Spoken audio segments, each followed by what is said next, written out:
There's a virtual land boom. And what is this virtual real estate all about? This story and self-proclaimed cop on the beat for crypto, Gary Gensler, is still refusing to answer big regulatory questions, even on CNBC. These are two stories we're going to get in today. But first, I want to say welcome back to How About That Crypto. I'm your host, Bitcoin Stylist on Twitter and Bitcoin Hairstylist on Instagram. You are watching Daily News Crypto in 10 minutes. If you didn't watch or listen, please check out the previous video I just did on what is crypto. That's part of the segment, Daily Crypto Lingo in under 10 minutes. Our mission at howaboutthatcrypto.com is simplifying and making more accessible the world of crypto, Web3, and digital assets. Please like and comment below. Give me feedback. I'm still doing this in pilot mode. This is just going on my personal Instagram for right now. So please give me some feedback. It really means a lot to me if you click on the link tree and you go up to YouTube and just like and subscribe. And but yeah, definitely feedback. That's the most important thing. But it's a bonus if you just take a few steps and click a few buttons. It'll mean a lot. All right, so today's news story has to do with adoption. Adoption means regulatory hurdles and demands for the good or service. So the big demand, the fun thing is the virtual land boom, and I'll get to that in a second. I want to first talk a little bit about regulatory hurdles. The reality is that any sort of new emerging technology is usually met with resistance. I mean, you can go back to the printing press and the royalty and the church controlled the printing of the Bible, and also which meant they controlled the interpretation. And when the printing press came along, we had a big, like, more copies of book. It was crazy. Like, if you look it up, the amount of like copies of the Bible went out, and then people like started to learn how to read and were able to interpret, and that's when you started getting like Protestant religions from the Catholic Church, and there's like Reformation. And so anyway, like, new technology can do wonders by opening people's eyes and helping people connect and understand the world together, the world better. Okay, so that said, I digress. Gary Gensler went on CNBC. Gary Gensler is the acting chairman of the SEC. He taught blockchain and Bitcoin at MIT, and there's all those lectures are available online. That's where I started my journey. If you want a deep dive and you feel like I'm just scratching the surface, then by all means, go check it out. There's 15 classes, about an hour lecture each. He does a great job. The biggest question plaguing the markets, regulators, and participants is security versus commodity. Okay, so the big question here is for just like anybody who doesn't understand what's going on the regulatory land front, the real conversation is investors and regulators want to understand, like, how do I regulate this? What category does it fall into? And based on which category it falls into determines which oversight enforcement agency, oversight agency, or whatever you want to call it, like the SEC or the CFTC, and some acronym that you might never heard of. So whose job is it? But before we do that, we need to figure out, what is it? Is crypto a security or a commodity? If you didn't watch my video that I just did about what is crypto, check that out. Because it's important. You want to know that if you don't understand when I say what is cryptocurrency. So any of the coins that you've heard of, really. So the question is, which coin is what? So first you need to understand a security versus a commodity. So what is a security? A security, think of a stock. A commodity, think gold.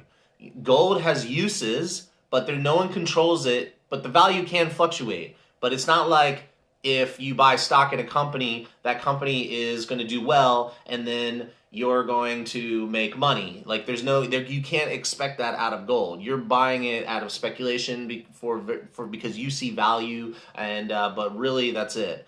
Okay, so understanding security versus commodity. Is it something that you rely on somebody else to make money, or is it something that has like uses? It can be used for jewelry, or breaking into transactions uses money, and the value can fluctuate based on supply and demand. So Gary Gensler says if you're raising money from the public and the public is in anticipation of profit based upon that promoter sponsor group's effort, that's within the securities laws.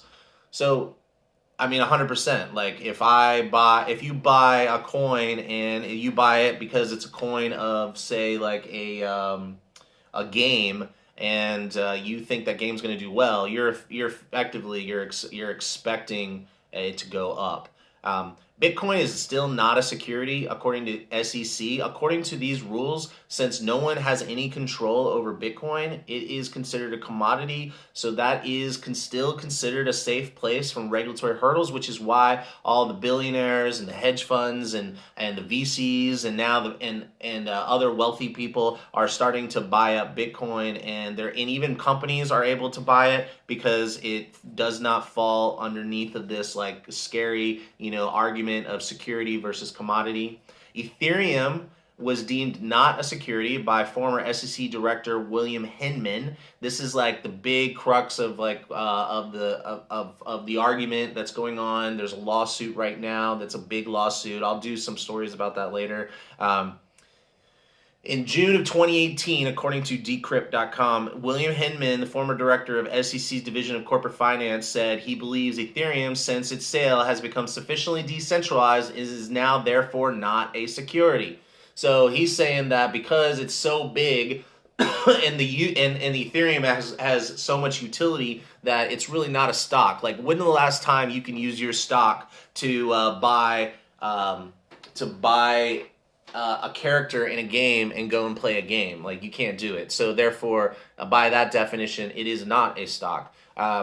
However, we're still waiting on the lawsuit. The SEC likely does not consider Ethereum a security either, even though the asset was sold in 2014 through a public ICO sale. So when you go to, if you have a company you want to take it public, it's called an IPO. And if you sell that security, then wait a minute, let me go back.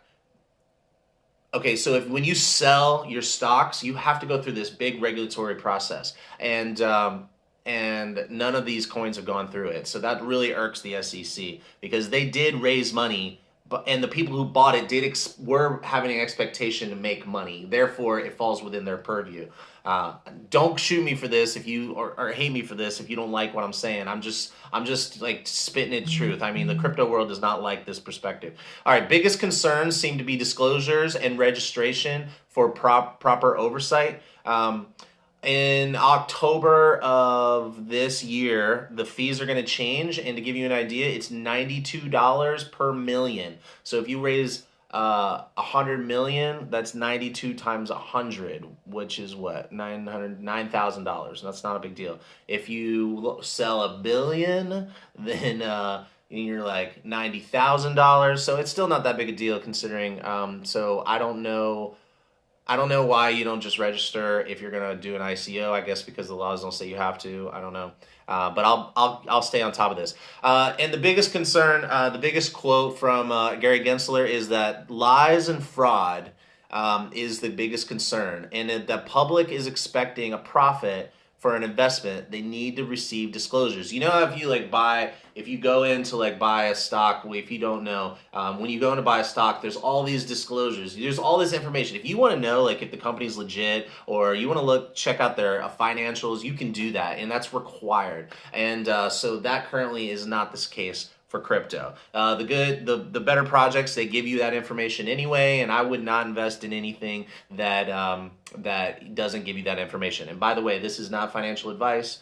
This is for entertainment purposes and whatever else you get out of it. All right, moving on. I'm probably going to run a little over 10 minutes. Virtual real estate. You're probably waiting for me to get to this. Sorry it took so long. The Wall Street Journal reports on the land boom in the metaverse. So the Wall Street Journal, the fact that the Wall Street Journal is putting out an article that is not negative about crypto is a big deal. So I wanted to make sure I talk about this. I'm going to go deeper into this. So I'm just going to tell you a little bit about it, and tomorrow I'll talk more about this. So look for, that'll be the main story tomorrow, is real estate in the metaverse. A lot of people have been asking me about that. So what is the deal with virtual real estate? Honestly, I don't know. After watching this video, which I'll include a link, you have to have the Wall Street Journal. I did buy that because I did buy the Wall Street Journal so that I can give you good content. I was realizing that a lot of the free content out there is not quite as in depth. So anyway, so what is going on in Metaverse in virtual land? So people are building buildings. So you have to have like a designer, and then you work with like 3D rendering artists, and they create the buildings and the experience. But you can buy goods for your virtual home or for your avatar in some of these stores. So like if you don't know how to create virtual like 3D rendering stuff, then you're going to need to pay somebody to do it. So you can go into a store and buy stuff. Virtual casinos, you can gamble with money. You can also you could also pay to enter to win prizes like virtual yachts and homes or whatever. I don't know about homes, but virtual yachts like goodies. Stores. So this might not. You might think like this is ridiculous. Like Robert, like what are you talking about? You know, stores built by game. Okay, so the stores inside of this metaverse are going to be built by games and accounting firm like PricewaterhouseCoopers bought a big land, and you're going to be able to go in and get help with your business and your finances in a virtual setting, and then games like game like you might go in and you might be able to like buy stuff for your game to make your experience and whatever game you play more exciting, and the investors are saying that they feel like they're protected against the swings in crypto. So if Ethereum goes from $4,000 to $100, they still own their land. As long as the land use is still going on, then they have a different exposure to risk.